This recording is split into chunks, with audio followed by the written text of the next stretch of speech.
Hi, good evening, and welcome to the Sanford School of Public Policy and the 2013 Robert R. Wilson Lecture on Leakers and Whistleblowers, National Security Reporting in the Digital Age. We are pleased to bring this important topic to Duke on the same day that we stop to honor America's veterans for their patriotism, love of country, and willingness to sacrifice for the common good. I know we have a few, if not many, veterans in the room, and on behalf of all of us here tonight, we thank you for your service. Could we please give them a nice round of applause?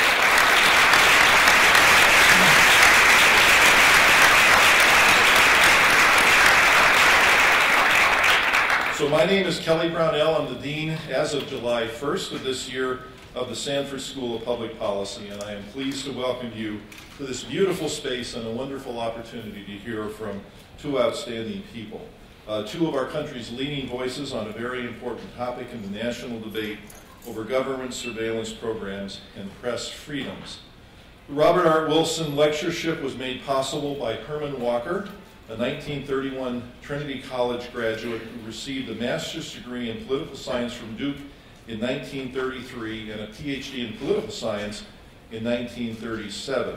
It is named in honor of Robert Renbert Wilson, who served as professor of political science at Duke from 1925 to 1975. He also acted as chair of the Department of Political Science, director of graduate studies, lecturer in the law school, and chair of the Commonwealth Studies Center at Duke University, and was an advisor on commercial treaties to the U.S. State Department. The massive leaks of classified information by U.S. Army intelligence analyst Bradley Manning and National Security Agency contractor Edward Snowden, and the government's aggressive prosecution of leakers have raised a host of complex and important issues that affect us all. On behalf of our sponsors, the American Grand Strategy Program at Duke, the Center for Terrorism and Homeland Security, the DeWitt Wallace Center for Media and Democracy, the Triangle Institute for Security Studies, the Alexander Hamilton Society, and the Sanford School of Public Policy, I am honored to welcome our two distinguished guests, who I will let our moderator introduce.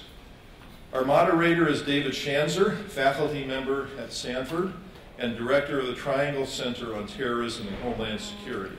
Himself an expert on homeland security, privacy and civil liberties, terrorism, and the law, David is an ideal person to moderate this discussion. At the conclusion of the discussion, there will be a question and answer period with our guest. There's one microphone upstairs at the very top level, and there will be one down on this floor as well. If you have a question, please try to keep it brief and to the point, and at this point, please turn off any cell phones or pagers you have. So again, I'm delighted to welcome our guest. It occurred to me as I was thinking about this event that it's my goal in life to have a secret that somebody might be wanting to leak, something that's important enough to leak. But that hasn't been the case so far. But our guests are going to talk about this in a very interesting way. So please join me in welcoming David Schanzer, who will moderate this event.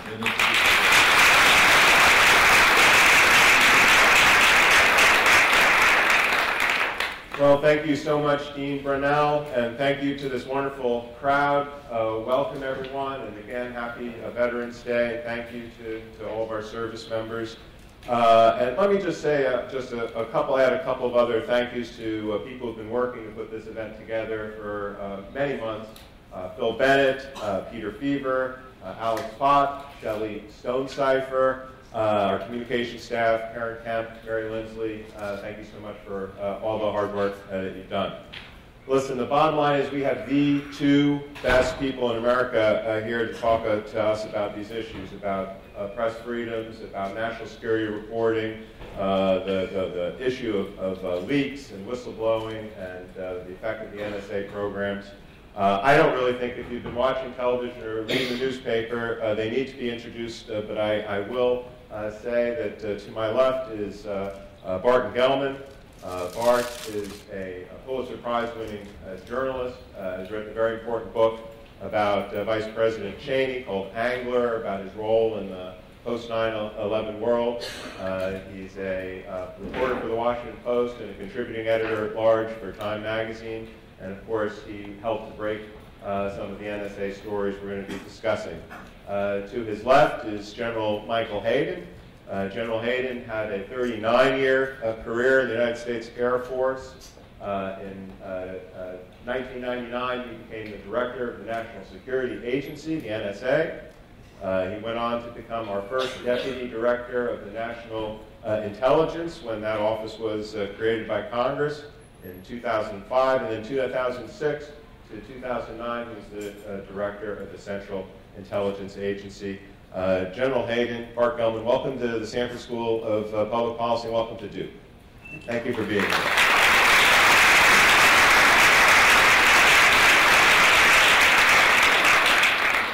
I'd like to start out by asking both of you a very general question, which will give you a chance to expound a little bit on the topics that we're going to discuss. I'm going to ask the questions of both of you first, and then Bart go first, and then General Hayden.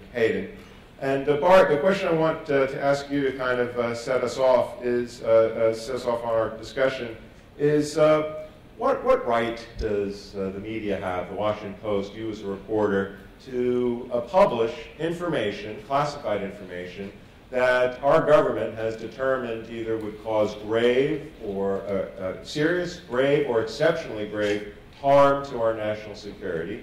So if you could think about that for a second. And General Hayden, I'd like to ask you, what gives the President, and through the President, people who work in the intelligence community, as you did, the right to keep secret from the American people, upon whose consent this government is based, information relating to communications and their fundamental liberties? So if we could start with those two basic questions, I think that will get us off on the right track. Bart, I'm going to let you go first. So who elected me? Let's start off with my qualifications. I'm not trained, and especially I'm not responsible to anyone for the consequences of writing about national security information, and I would certainly not nominate myself to be, in some systemic way, the judge of what should be public and what should not. But the problem is that the President and everyone who works for the President is not qualified, I would say actually is disqualified by my understanding of self-government, from deciding what we need to know to hold him accountable for his use of power. So, and I would say that there are at least two very fundamental interests at work here. There is, broadly speaking, self-government and self-defense. And our Constitution does not elevate national security as the highest value. Right? John F. Kennedy did not say we will pay no price, bear no burden to secure the blessings of liberty. If you look at the preamble of the Constitution, there are 6 fundamental interests that it's trying to protect. And its first words are, we the people. So there has to be a balance, and there is a longer conversation, but I think there is no one actually qualified at a systematic, universal level to strike that balance. And so in practice, what you have is something much more like a familiar concept of a free market, in which the government tries to keep secrets, we try to find them out. People who do the sort of arbitrage in the middle are taking a very considerable risk, have to have a very good reason to want to bring something to public attention. And finally, as General Hayden knows, when the time comes that we have some material and we are prepared to write about it, we consult with the government. We try to understand in some depth what the national security interests are. We agree to withhold things that would do more harm than good. But ultimately, you have to have a model in which someone like me is free under our laws and practices to write about secrets the government doesn't want us to know, or else you don't actually have self-government. Go ahead. Yeah, I guess you asked what gives the president authority to classify information, and the simple answer to that is the Electoral College. Right? I mean, it comes from the Constitution. It's Article 2 authorities. But look, we all recognize that there is a tension here. It's built into the Constitution, between consent of the governed, and frankly, that there are necessary secrets. There are things that I wish I could whisper into the ear of 315 million of my countrymen, but I haven't figured out how to do that without informing those who would will us harm. So this is a constant tension. This is nuts, and we're certainly not going to solve it tonight, and I don't think we're going to solve it in the life of the Republic. Let me tell you what I would say when someone like Bart or one of his colleagues had a story, and they would call the Public Affairs Office at CIA, and Mark Mansfield or somebody would come running down the hall and say, "You won't believe what they've got now." And they wanted me to intervene. I generally wouldn't call Bart or someone of his colleagues who has written the story, and the public affairs officer is coming down to me to get me to engage with the editor. So I would call the editor. Let me tell you how I began every conversation I had with an editor, every one without exception. It was tactically useful, but it was also from the heart. "Hi, I'm Mike Hayden. I'm the director of CIA. Thanks for taking my call. Look, I understand we both have a job to do, keeping America free and safe. But I fear how it is you're about to go do your job is going to make it much more difficult for me to do mine. And so we need to talk." So no one is challenging a free press. But I think you as citizens, but certainly me playing where I play from on the field in terms of national security, would not try to limit a free press, but would try to ask, educate, influence a free press to be responsible in those necessary secrets that they might, left unchecked, be willing to reveal. Thank you. Why don't we start with the question about the source? These individuals are almost exclusively people who are working for the government. If they have classified information, that means they've gotten a security clearance and they've taken an oath to protect that information from people who don't have security clearance, which would be you, Bart. So when they reveal that information to you, at the very least, they're breaking that oath. And more likely than not, they're also breaking federal law. So how can it then be legitimate for you to essentially take what they have done, breaking their oath and breaking the law, and then use that information in a story? Doesn't the taint come over to your activities as well? We're not prosecutors. We're not trying to introduce evidence or the lawful chain of custody where you have this concept of taint. And by the way, in many cases, in someone like Snowden's case, it's not an oath, it's a contract. He's signing a contract. He is breaking his contract to tell this. But I urge everyone to do a thought experiment for a moment. Is it possible you could think of any reason why you would promise to keep secret what you learn in the course of your job, and then you learn something that you consider significant enough, or troublesome enough, or morally questionable enough in your own mind that you could consider breaking that promise, oath, contract, whatever it is? The United States government, in its not so terribly distant history, did medical experiments on unwitting subjects, did nuclear tests and deliberately exposed servicemen to radiation, has done lots of things in the name of national security, as both of those were, that were highly classified. And I bet you could come up with a scenario in which you would say, I don't think I should keep this secret anymore. I have a conflict of obligations here. And if you can get to that point, then you're arguing about a matter of degree. You're arguing about where to draw that line. And what's happening here in this story about the NSA, this set of stories, is that there's a very big fundamental societal decision that has to be made between, well, forget about opposing, just where do you draw the boundary of secret intelligence in a democratic state? To what extent are we willing to have our government know more and more about us, and us know less and less about what it's doing, because the president, by his own executive order, has the power to classify. And sooner or later, you get to a point where I think almost anyone would say, the secrecy has gone too far and needs to be breached. General Hayden, if somebody within the NSA had one of these moral dilemmas, as Bart said, about something that the government was doing that was so horrible that it needed to be revealed, that they're willing to break their oath, and in some ways, Edward Snowden didn't want to bear the consequences, but they're willing to bear the consequences of doing so, losing their security clearance, losing their job. In your mind, what would you like that person, that government employee, to do? How should they, in your mind, proceed? Yeah, well, to begin with, I don't think Snowden was an innocent who went into government service and was suddenly offended by something that he discovered. To use a metaphor, young Mr. Snowden was not a gatherer, he was a hunter. And he hunted throughout NSA systems for the better part of a year, trying to find things that he felt would be useful to make public for a preconceived notion, not being offended by the discovery of something that was presented to him. He went there with purpose of forethought. Now, I would have loved for him to be an actual whistleblower, and the whistleblower is someone who complains within the government.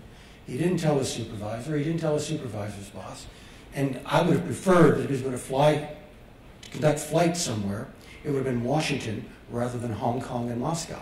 And then he could have gone to the oversight committees and pointed out what it was he had discovered. Now, he may not have wanted to do that, all right? Because the oversight committees were already well aware of what it was he had discovered. They had actually authorized it in legislation. 2 presidents had directed it, and the American court system had approved it. That's kind of the trifecta in the Madisonian system of divisions of power. All right? And so the agencies were not doing anything illegal. They weren't doing anything unconstitutional. They were just doing things that offended him. And he decided then to break his oath, and it was an oath, and to go public with it rather than take it up within the American government. I'm going to let Bart respond to that, but I want to just follow up briefly with you. Every time you read something about whistleblowers, and especially in the intelligence community, there is always this issue. If I go to my superior, I disclose something, and we do have numerous cases, even within the NSA, that they feel that they're going to suffer retribution. And in the intelligence communities, compared to other government employees, they don't have the same protections against reprisals. So those systems don't seem to be as protected. So what retribution was he fearing? Exile to Russia?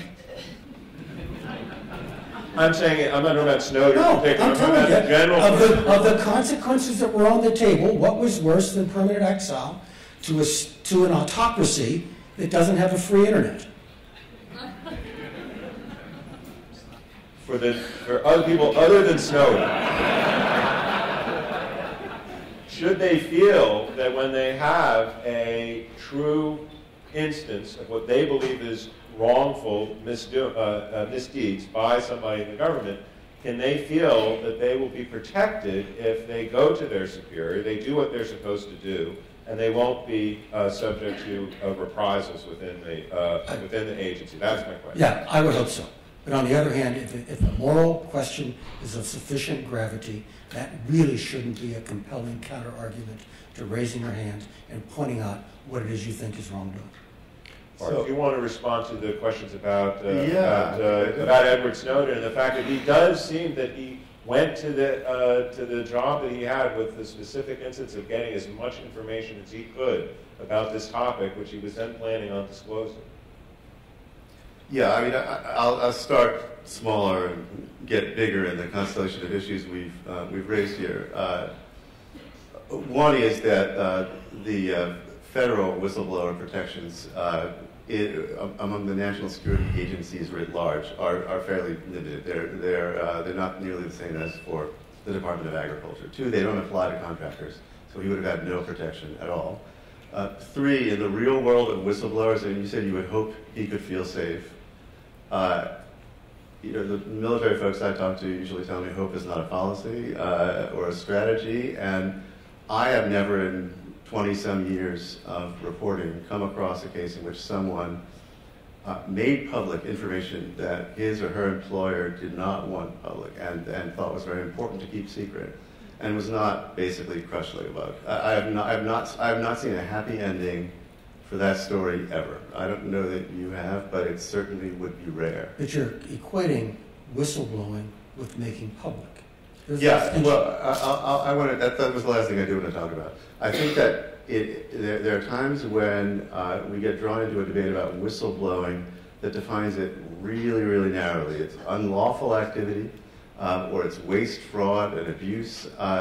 Surely there is a category of things. There's a threshold of information that the public ought to know about. It's not about unlawful conduct. And by the way, what's happening here in the current NSA debate is conduct that, and policies and operations of unknown lawfulness, because the government has worked quite hard to make sure that legal challenges to this kind of surveillance don't ever get heard on the merits, and with 100% success so far, jurisdictionally or in terms of standing.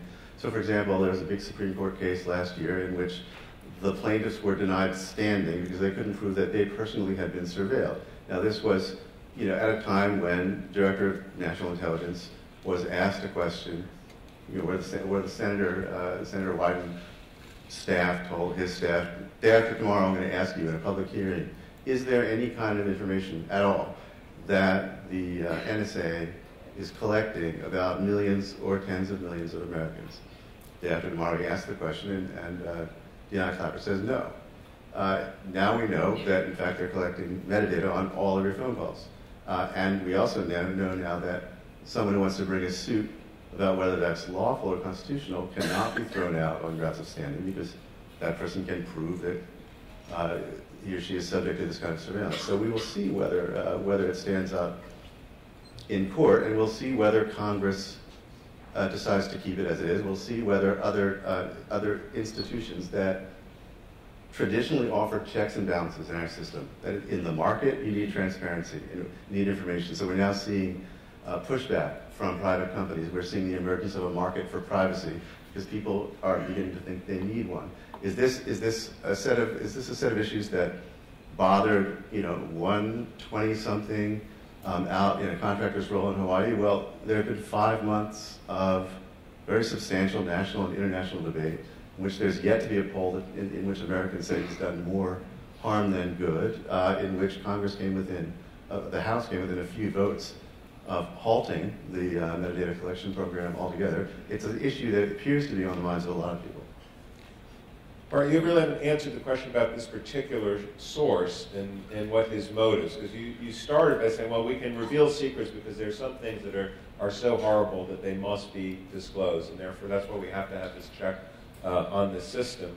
But is there anything about that you look at the motivations of the particular source or the actions that they took? Again, somebody that is in their job and a misdeed is revealed to them, just seems to be one thing as opposed to somebody who seems to have went out of his way to collect as much information as he could in order to disclose it. Is there any difference, or the source is a source?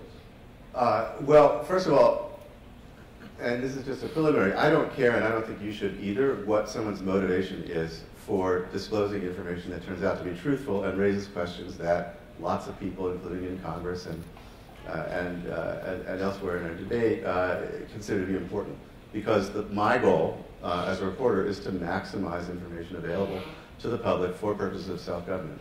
On the other hand, in this case, I have to say I think the general's engaged in a certain amount of mind reading about what Snowden's motivations are. He's given actually a more than sufficient explanation for which there's no evidence to doubt, which is that he believed that the government and the National Security Agency in particular have accumulated a dangerous amount of latent power, that citizens should be wary of the government collecting because it's subject to abuse, and that's what we're doing. He says that's why he did it.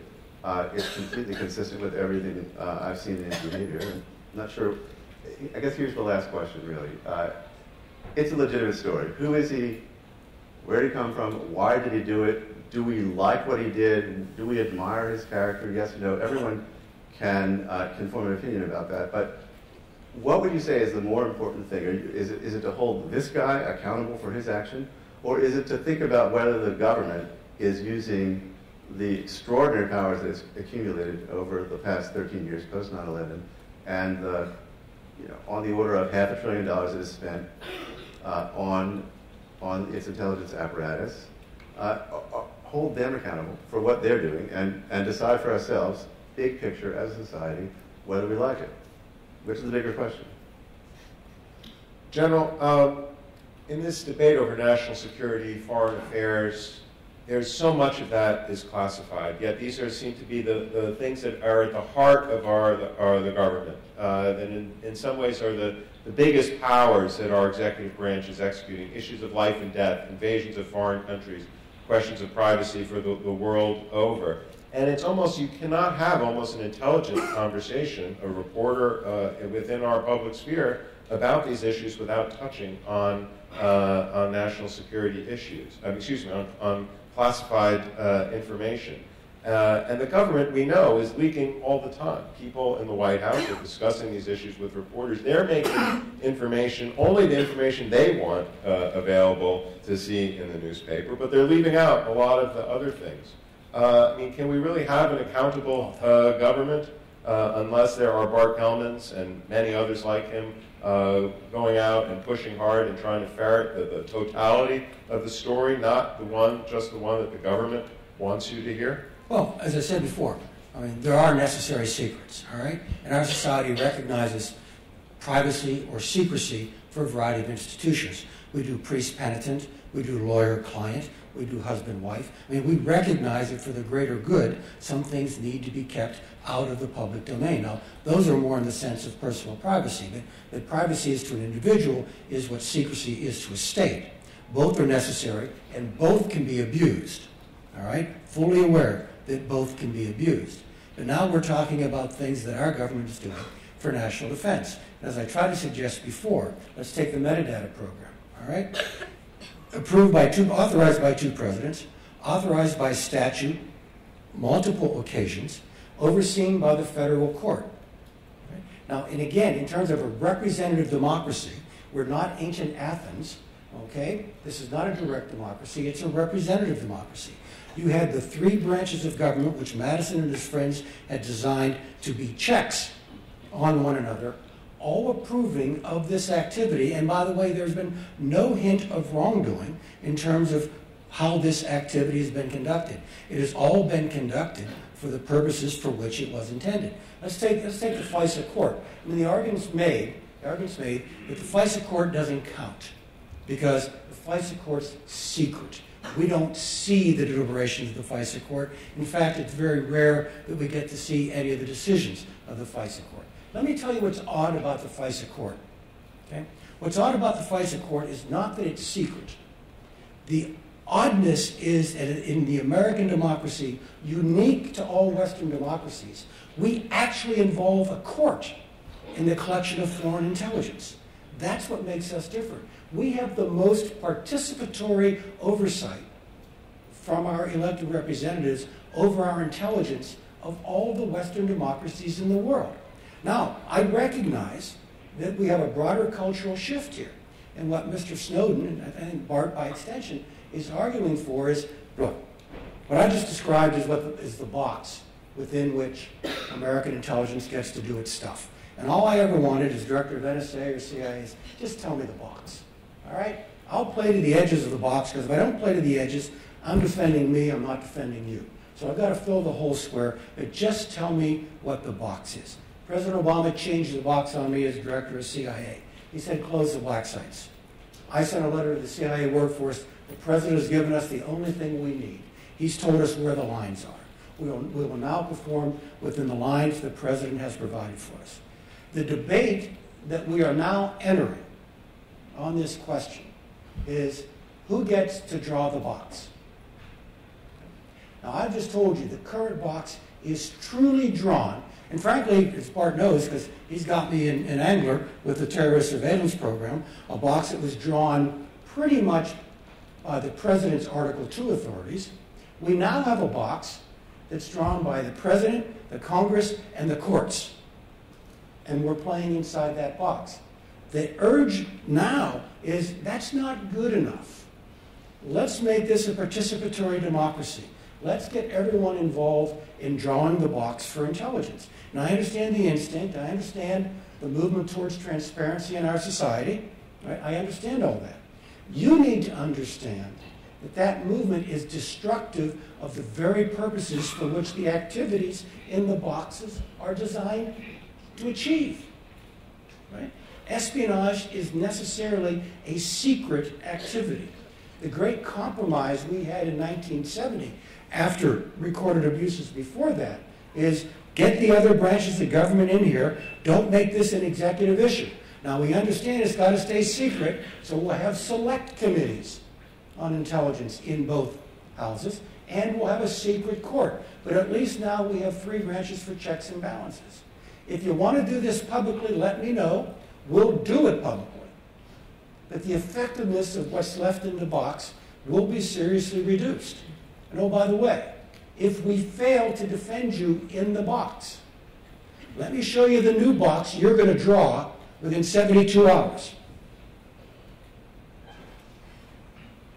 Bart, we have to keep, if there have to be some secrets in order to provide some level of national security, why isn't it good enough in this instance that these other oversight mechanisms, the FISA court, the oversight by 2 branches of Congress, looking at it from government lawyers and inspector generals, why aren't all those judgments good enough? Why does this have to come to the people, in your view? Well, there are certain very fundamental, big picture decisions that I think I'm disposed to think, as a newspaper reporter and as an author of books, that the people ought to know sort of big sort of outlines of policy. Mike, you used the analogy earlier of sort of whispering in the ears. Your successor, Keith Alexander, has used the analogy of a huddle. He said to me once in front of a big group, in response to my question, that he wishes he could bring all Americans into his huddle, tell them what the play is, and if he did that, the problem is that bad guys would know too, and that would bust up the play. So there's that is one risk. It's a legitimate risk. The other risk for him and for you, I would argue, is that if you tell them what your play is, they might not like it. They might say, that's a bad play, or we don't want to do that play, or we don't think that's the way, we don't think that's something we consented to give you the power to do. And so one of the great threats to the agency's collection ability right now is that many Americans don't like some of the things that the agency is doing. And at some level, sooner or later, I think you have to acknowledge that people themselves have some say in this. And it's not unusual to have secrets or a secret court. And you're right that, as far as I know, we're the only country that involves the judiciary at all. And in a normal, non-national security case, if sort of Agent Hayden comes in and says, I want to put a tap on Bart's line, here's my probable cause and so on, don't tell Bart.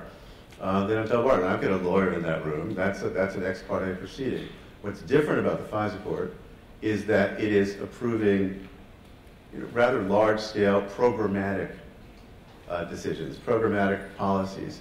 For example, Congress passes a law that says, Section 215 of the Patriot Act, that the government may secretly collect business records that are relevant to an authorized national security investigation or a terrorist investigation. I spent a couple of chapters at Angler and a lot of my time trying to understand these surveillance programs, and nobody I talked to across the range of experts outside the government ever imagined that the government would interpret that provision and that a court would approve that provision as meaning we can collect all of the records that there are. In fact, usually when you say records that are relevant to, that's supposed to be a limiting factor. And so the FBI was putting out statistics to reassure people, especially in the context of congressional reauthorization. Don't worry, we're not abusing this power. We're using it very, very slightly. I think in 2009 they said they used it 24 times, except that it turned out if using it 12 times, 12 of those 24, you get over 1 trillion records of all of the phone calls in America. And at a certain level, when you're telling that to the American people and you're doing something rather different, I think it matters whether the people themselves know about the outlines of policy.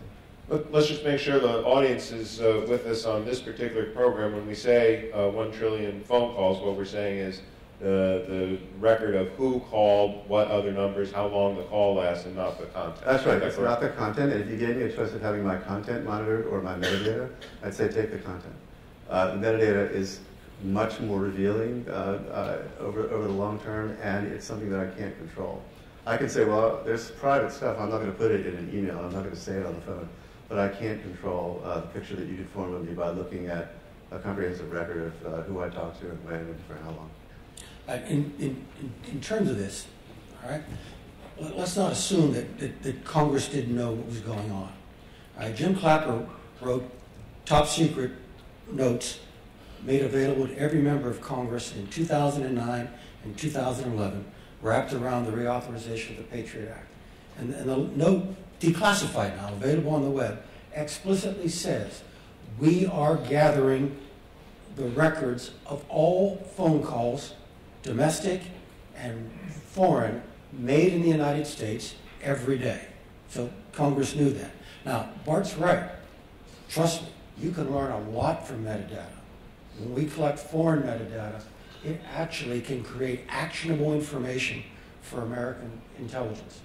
But with regard to domestic metadata, none of those possibilities are allowed. All that is allowed with the domestic metadata that's collected, no search engines, no algorithms, no data mining, you get to ask that ocean of 1 trillion records, and it truly is that big. When you wrap up a terrorist cell in Yemen and get a cell phone that you never had before, you get to ask those records, does this phone number show up in contact with any of those numbers in that 1 trillion record database? And then, if the number in the Bronx kind of raises its hands and says, well, yeah, I kind of chat with him every Thursday, you get the chance to ask the number in the Bronx, who do you talk to? That's it. We're done. That's all that is done with this. And so I actually think that if the American people actually knew the facts, had the data, we'd have a sufficient comfort level from the center of the American population to continue this, as reflected by what their elected representatives who knew about this. Bart mentioned Senator Wyden is joined by Senator Udall in the Senate Select Committee on Intelligence. Senator Wyden and Udall, they are really strong that they oppose this, that they wanted to make it public. That's why he tossed the loaded question to Jim Clapper that Bart mentioned earlier. Okay. But Senator Wyden and Senator Udall lost the vote in the Sissy 13-2 every time this was voted on. So, I don't want you to think that people in the intelligence community, number one, are any different than you, who don't have an understanding of the American Constitution different than yours, that they actually are Americans just like you. They aren't trying to pull a fast one. They're trying to deal with a very difficult circumstance, a new reality with regard to both threat and technology, and do it in a way that protects your privacy and your security, and they're doing it in the way the rules were laid down, legislation and oversight. Bart, I saw you nodding your head when General Hayden was describing how the program works. So do you have a disagreement with him on that? Oh, well, it's right up to the point that you stopped. What you described was known, as you of course very well know, as a one-hop contact chaining.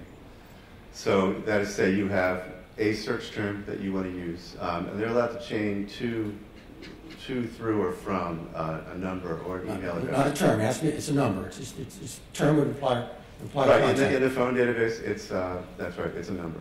In other forms of metadata, it could be something else.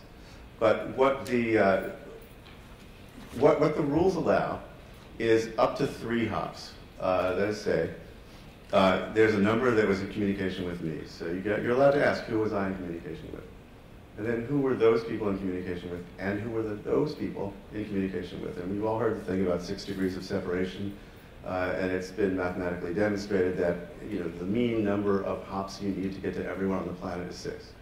So with 3 hops, even if you start with 300 selectors, you're getting into the millions of people whose contacts are being mapped.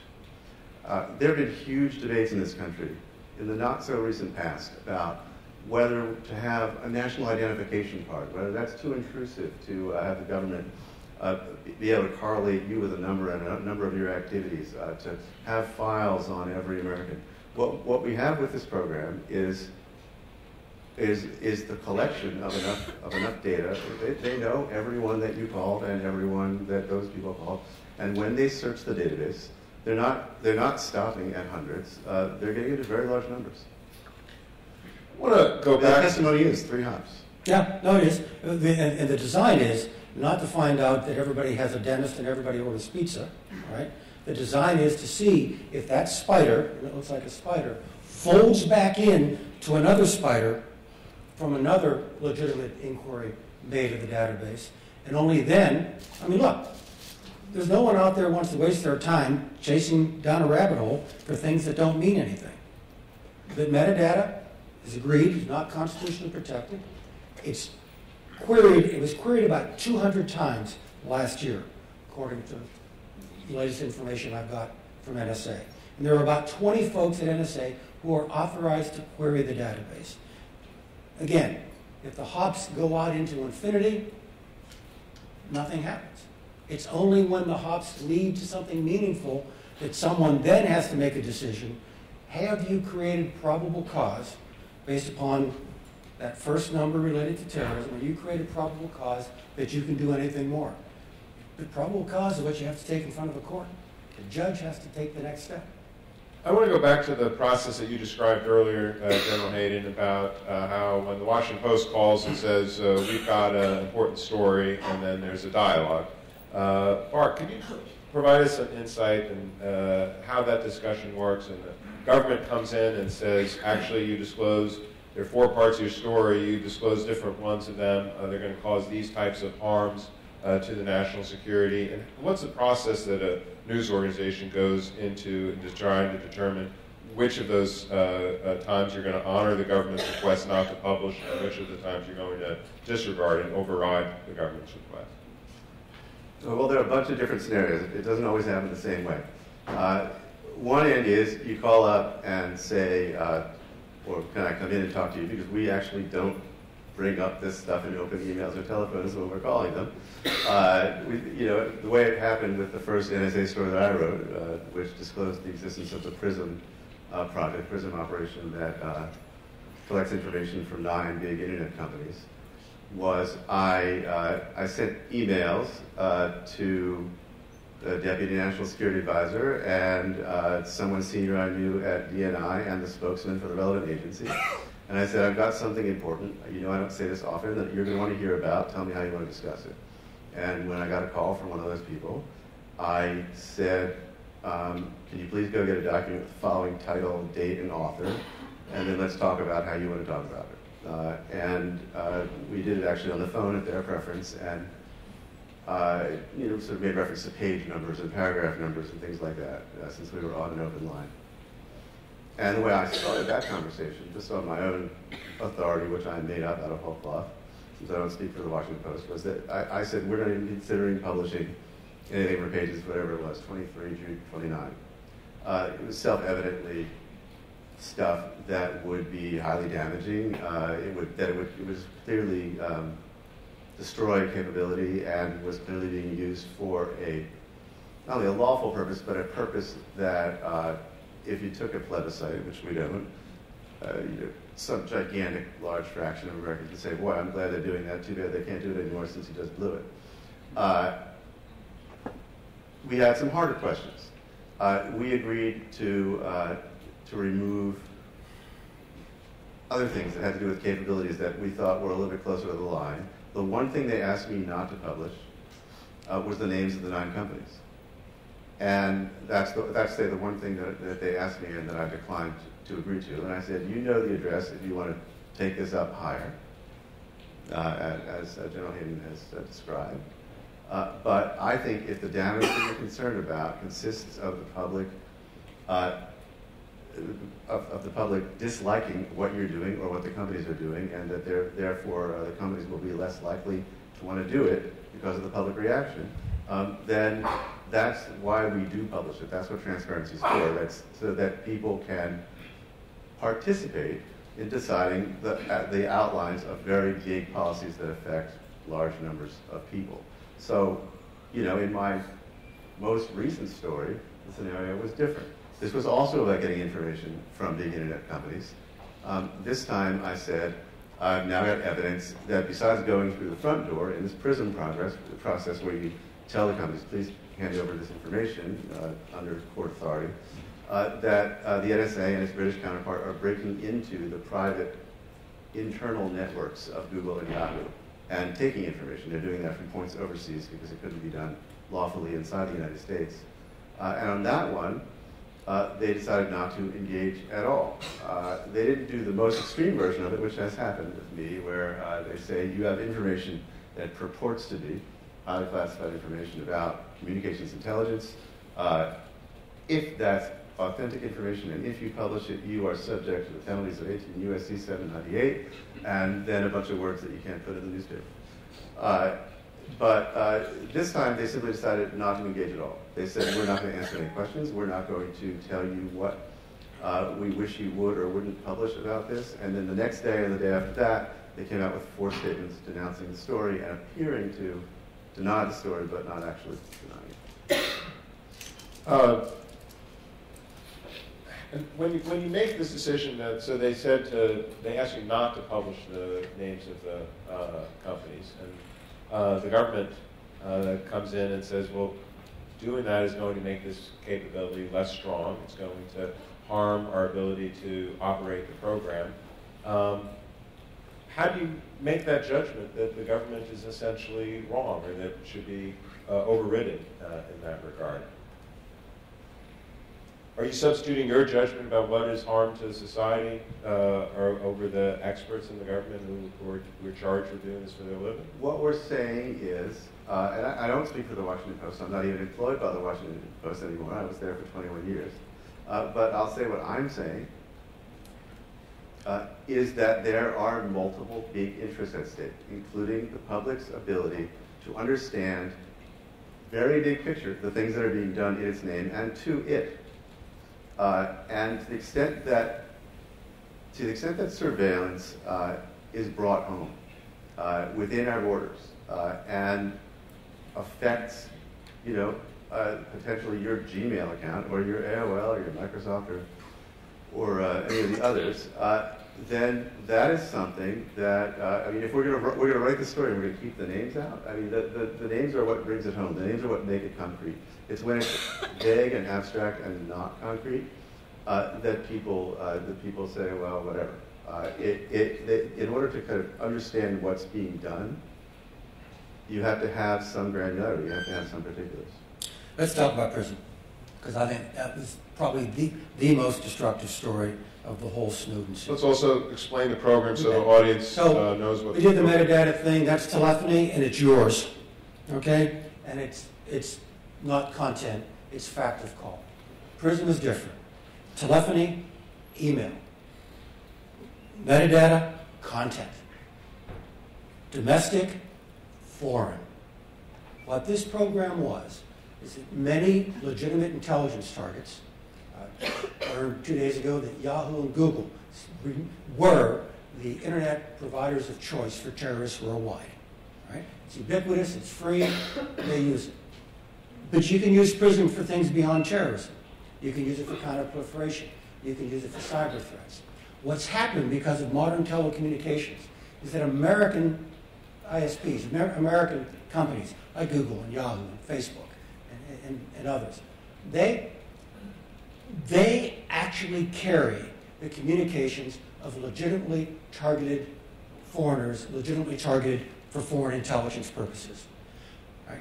What we were able to do, what NSA was able to do under Article 702 of the FISA Amendment Act, passed in 2008 by Congress with eyes wide open, they knew what they were authorizing here, is that the agency is allowed to go to these providers and say, we know this email account belongs to this legitimate foreign intelligence target, this terrorist, this proliferator, fill in the blank.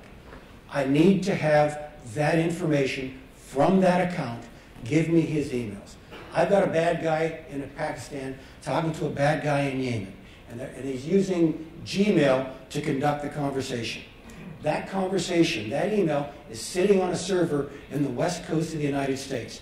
The only thing American about it is where it's sitting. It's not your communication.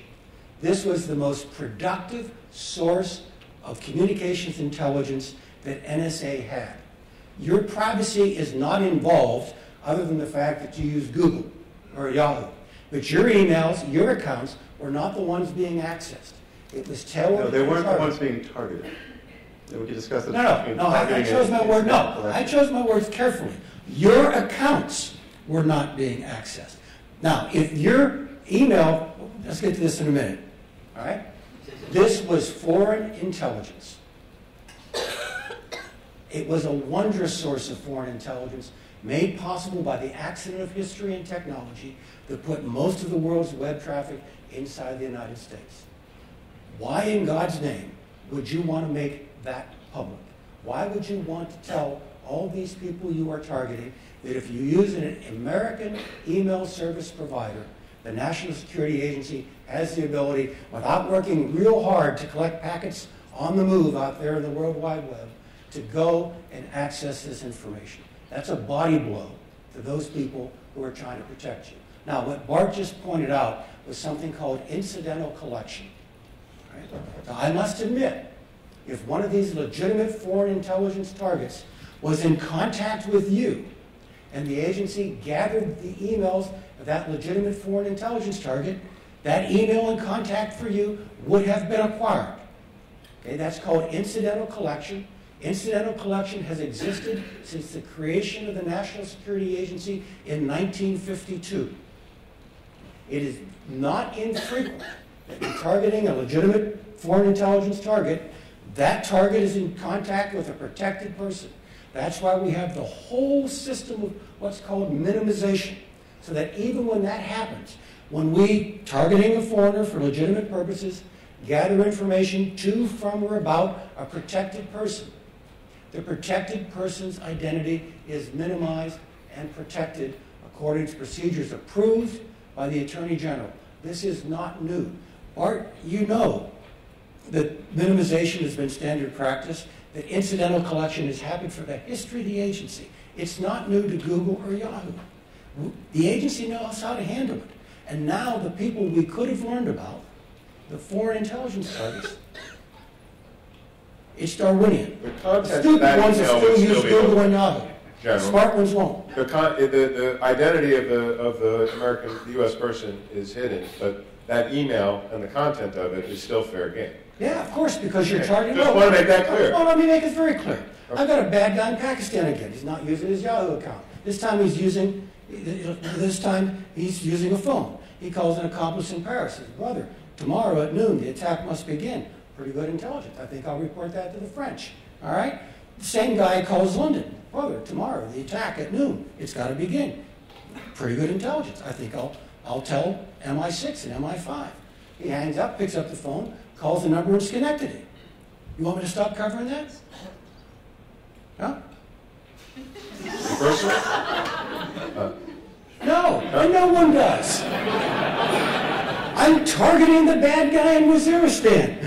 Sure, I agree. And so it's incidental. Now, if he's calling to say hi to his aunt or arrange a flight, and that's an innocent travel agent in Schenectady that he's calling, all we will say is the bad guy in Pakistan, we'll mention his name, called a named U.S. entity to reserve flight stuff.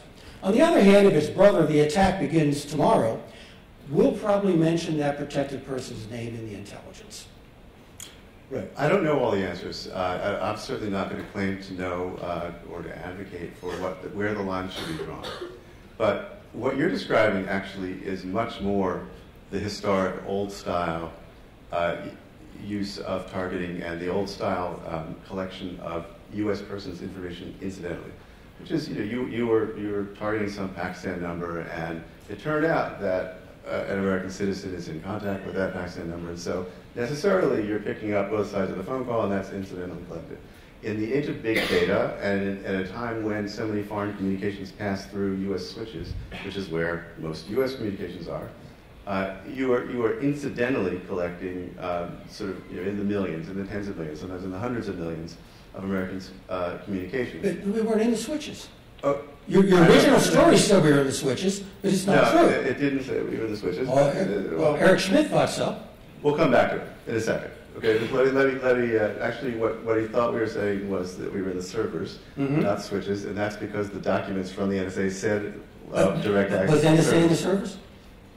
The NSA had direct access to the servers as it defined direct access, which means it collected the data at rest rather than, as you say, trying to collect it on the fly. Was NSA in the servers? You might be getting beyond the technical capabilities of our audience. We should take this one, at dinner if you like. But the point I'm trying to make is that you're not allowed to target Americans, but you're allowed to have rules. For example, you have to have a 51% confidence that someone is foreign and not American, which means that, reasonably often you're going to be wrong. You're allowed to, you collect that incidentally. You're not doing it on purpose, but you're doing it knowing that you will do it, just not for any particular individual. Then you put it all in a big tank, and then you are allowed to search for Bart Gellman or Mike Hayden inside that database once you already have it stored, because the targeting and minimization rules that the court sets don't apply to searches of stored data. And so just in practice, there is a lot more American content, and it is allowed to be searched a lot more than it used to be. And that was not something that was generally understood. And it was not generally understood inside Congress either. I mean, indeed, the prior to 2008, that communication, when you were in hot pursuit of the person who turned out to be an American, once you found out that person would be American, that would require a trip to the FISA court prior to 2008, and that's what we changed. No. Correct? No. No? Once you find out that the targeted entity is an American, you must stop. Not the targeted, but the person that the targeted individual was talking to was American. No, I've told you, this began in 1952. It's incidental collection. No. Okay. I think it's time to bring our audience in. So we have a mic up on the second floor. We have a mic right here. This is a hot topic, but we're here to listen to our guests and not long speeches from the floor. So let's try to have a quick question so that they can respond to it. Thank you. Go ahead. General Hayden, you were head of NSA during 9/11 and the years following under the Bush administration. And there was a program, which they call the terrorist surveillance program, that basically decided to do warrantless surveillance of Americans. This was before the 2008 amendments went into effect. That law, the FISA law, which had been in effect for 30 years, was very explicit, and it said that it was the only authority under which warrantless surveillance could be done. You got together with George Bush and Dick Cheney, and you decided in secret that you were going to violate that law and the Fourth Amendment of the Constitution. How do you justify doing that? And why haven't you been prosecuted for your crime? Well, to begin at the beginning, I did some things on the afternoon of September 11th and the morning of September 12th that were fully within my authority as director of NSA. I informed George Tenet, informed the congressional oversight committees. George briefed the president and the vice president, and they simply asked, is there anything more Hayden could be doing? George passed the question on to me, and I said, not within my current authorities. And George said, that wasn't the question you were being asked. I said, I'll get back to you. So I huddled with my operations folks. We came up with several other things we could do that would, again, deal with the issue that the later 9/11 Commission said was the most serious weakness of the National Security Agency. The 9/11 Commission, in one of its findings, said NSA had been far too cautious in terms of trying to collect terrorist communications, one end of which was in the United States. So we were trying to deal with that issue. I went to the president with, these are the things we could do, but we don't have current authority to do it. The president decided he had Article 2 authorities as commander-in-chief to authorize us to do those things. I then went to my lawyers at NSA, all of whom, as Bart knows, are pretty conservative guys, at least back then with Vito and Bob and Kevin. And I said, serially, Does the president have the authority to do this? These are the guys who turned me off of aggressive collection the year before during the Millennium Weekend. Remember the guy in Oregon on the boat, and they're coming and all that? The lawyers there were very cautious, and we didn't do some things we could operationally do to make you safer. So serially, they all said, no, we believe the president has constitutional authority to do this in the face of the statute, which said this statute is the sole authority. The FISA court has addressed this issue twice, not directly but obliquely. But in each case, the FISA appellate court has said, we take as a given that the president has inherent constitutional authorities to conduct electronic surveillance without a warrant for foreign intelligence purposes, which is quite different than law enforcement purposes. And so, again, the only hearing this has had in front of the courts has actually reinforced the Bush-Cheney decision and my lawyer's decision that the president has inherent constitutional authority to do this. So we did. Now, it was made public, not by Bart's paper, but the New York Times in 2005, and that started a mighty kerfuffle within the U.S. government until the FISA Amendment Act of 2008. Let me just summarize the FISA Amendment Act of 2008. On balance, and some things are pluses, some things are minuses, but on balance, the FISA Amendment Act of 2008, approved by Congress and voted in the affirmative by then-candidate Obama, the FISA Amendment Act of 2008 not only legitimized what President Bush had authorized, but actually went well beyond what President Bush had authorized to deal with the new flavor of threat and the new flavor of technology.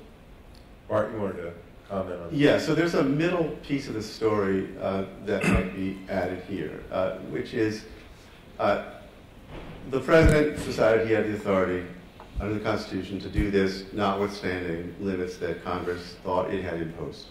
And Justice Department lawyers said, yes, we agree, as did the NSA lawyers, for a while. But then in March of 2004, the Justice Department made a binding decision inside the executive branch that part of this program was unlawful, that the president did not have this authority that he purported to have, and essentially said, you must stop doing this. We will no longer certify that it's lawful. And one thing that we know from Edward Snowden that we would not know otherwise, and I don't mean to make this personal because I'm sure it was a very hard decision, but one of the things he released was an Inspector General's report, which described a moment in which the director of the NSA, Mike Hayden, was told, the Justice Department says this is illegal. The president says he wants to do it. Are you going to do it or are you not going to do it? And he says, yes, I'm going to do it. That is the paradigm, it seems to me, of a decision that public might have an opinion about, might want to know in assessing whether its government is behaving lawfully. To round out the point, it was one part of the program, not the entire program. It's the hospital bed at George Washington, breathlessly running up the stairs to the Attorney General, that whole thing. Justice did not say that it was unlawful. Justice refused to aver to its lawfulness. Now, I had orders every 45 days in my safe back at NSA that had averred to its lawfulness since October of 2002. This was March of 2004. It was going to take us time to undo the program, even if we had decided to stop it. We had a meeting in the White House Thursday afternoon. Thursday night, Andy Card and Al Gonzalez went to talk to the Attorney General. The Attorney General refused to sign it. Okay. Overnight, Thursday to Friday, 200 Spaniards were murdered in commuter trains heading in Madrid for the beginning of the Friday morning workday. I was then asked by the president, will you continue this? My personal decision is you get one more rev, you get one more 45-day cycle, and then we have got to settle this inside the government. President talked to Bob Mueller, talked to Jim Comey. President decided not to do it. We stopped it. It took me about 10 days to unwind it. It's just reasonable, complicated stuff to do. We then attempted to restart the program under a different legal authority. The program that was objected to with minor modifications was restarted in early fall of 2004. A question on the balcony. Yes. Well, my question is, well, you have mentioned that all these programs, as soon as you reach a citizen, they stop. So my question is, why I and all people in the rest of the world have no right to privacy, have no right to life? Like, seriously, you can kill us no judicial overview. And those of us who are here in the U.S., you can kill us with, kick us out without judicial overview. Okay, I guess that was for me. Pretty sure. Okay. First of all, a protected person is a U.S. citizen anywhere in the world and anyone legally inside the United States. So it's not quite the same as citizenship. All right? So that's one reality. The second reality is that, and this may change in the future, but certainly the American past, based upon the American sense of sovereignty, is that the world is divided into two groups, at least in terms of this activity.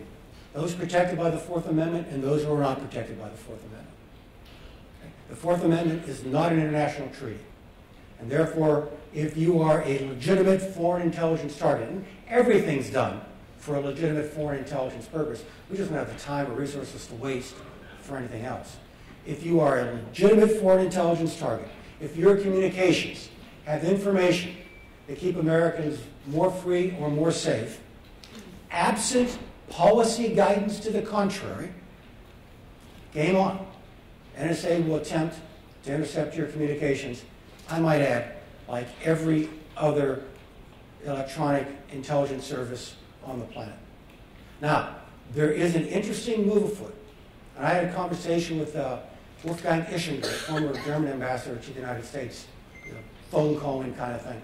And one of the issues between ourselves and the Europeans right now, and frankly one that deserves debate, is that American dichotomy in the world, Fourth Amendment protected, not Fourth Amendment protected, how does it coexist with a growing European understanding of human rights more broadly and more universal, as opposed to endowed on citizens by a particular sovereign's Bill of Rights? Interesting question. But right now, NSA will collect foreign intelligence, absent policy guidance to the contrary, from folks not protected by the Fourth Amendment.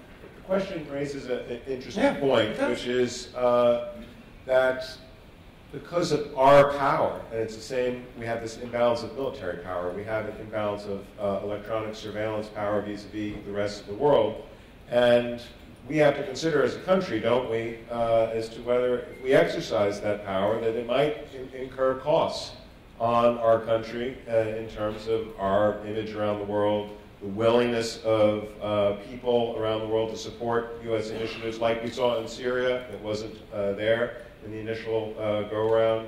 And that's something that's for the political people to decide. It is, but it becomes a problem only when it's made public, doesn't it?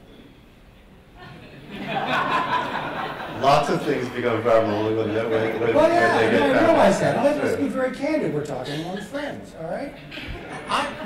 I'm not so sure the Chancellor of Germany was so surprised about what was going on, the allegations about what NSA was doing, all right? Well, I don't no, I'm not done, all right? But certainly our failure to keep it secret put a good friend in a very damaging political circumstance. And that is our fault. That is our problem. And that's why some of these things are best done, remember the phrase earlier, necessary secrets. So you're saying that the Chancellor would have approved of us tapping the phone as long as the rest of the world didn't know about it? No, but let's run the tape back to December of 2008, where the President-elect is incredibly attached to his BlackBerry.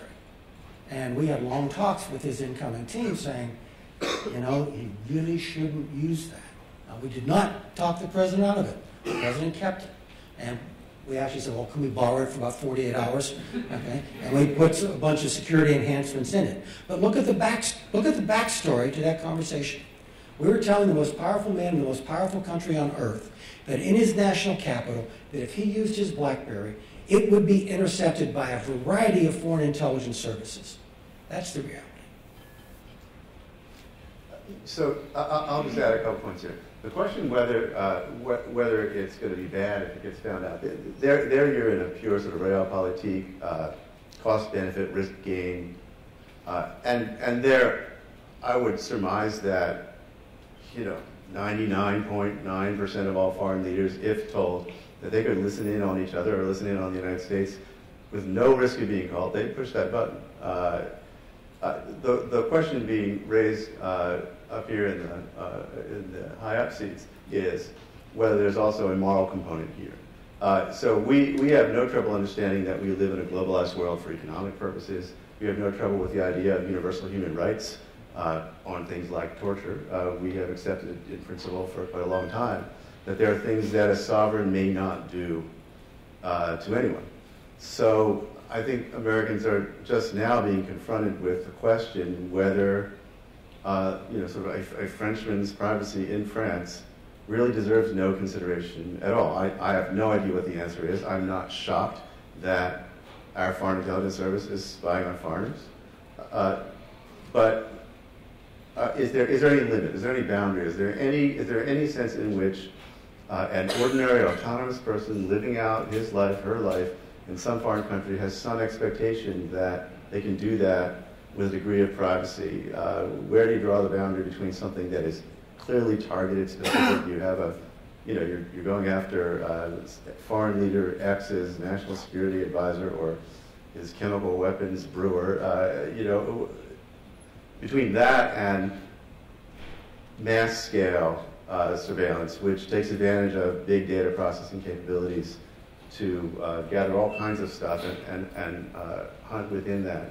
I mean, and by the way, that affects Americans too, also. I mean, I had a story a month ago that said that the NSA is using foreign collection points to collect all internet address books that flow across those points. You're allowed, when the law says, if it's somewhere out in international territory, you're allowed to presume that, unless you know otherwise, that people using that switch are foreigners. And so you can collect everybody's metadata, everybody's address book, and they are. And so, it's actually hard to separate on a mass surveillance side of things, the foreign and the American. I'd quote with Bart over, it's mass surveillance. But I think we both agree we've got a shifting standard here as to how much any sovereign should respect privacy outside the borders or outside the protection of the citizens of that sovereign. And that's a moving scale right now, and it's going to be debated. Okay, we have time for a question here and up top. Yes, my question is for Mr. Gellman. The first thing that you said, opening your remarks, was that you don't feel responsible or appointed, basically, to any party or anything. That this is a market force driving yours and the press's activities to collect whistleblowers' information, that sort of thing. Do you not think that not having any responsibility, not being beholden to anybody as appointed officials are, General Hayden and such, that will lead you to act irresponsibly, inevitably, that you're going to cause harm that is completely avoidable because you have no responsibility except for to a market drive? Well, it's possible that I was unclear about this. I do not carry in my pocket a license for irresponsibility. I feel very much responsible, a very strong personal sense of responsibility for care. What I'm acknowledging is that I am not responsible to you. That I have not been authorized by you. I have not been, and I'm not accountable to you in any formal sense for the consequences of my decisions as an elected official or potentially an appointed official is. And I'm also saying that our system does not allow the president to make a list and say, here's all the things you need to know about me in order to judge my performance and hold me accountable. We can't accept that. So we have a set of colliding incompetencies is the way I would put it. And it is not uncommon when you analyze institutions and systems to say that models of varying competition and cooperation are what define the boundaries. It's, as a recent defense secretary would have said, the least worst of the solutions available, because you would not want the president to have complete hermetic control. So let's just say that there is, by the estimate of Peter Gallison at Harvard, there may be more classified information on planet Earth than there is open source information. So it's not as though, people talk about leaking like a sieve. It's not as though the president doesn't get to protect a very large number of secrets. But in that marginal area, on the boundaries, where you have hard questions being raised that have public policy consequences, then I think you have to accept an unregulated or a semi-regulated set of competitions because there is no better alternative. And I do worry. I worry every day, right now, in possession of very sensitive materials, that I'm going to screw up, that I'm going to make a mistake, that I'm unwittingly going to disclose something that causes great harm. I worry that I will pat myself on the back and say that I'm holding back information that would do harm, and yet leave it in a place where a highly capable adversary can come in and take it.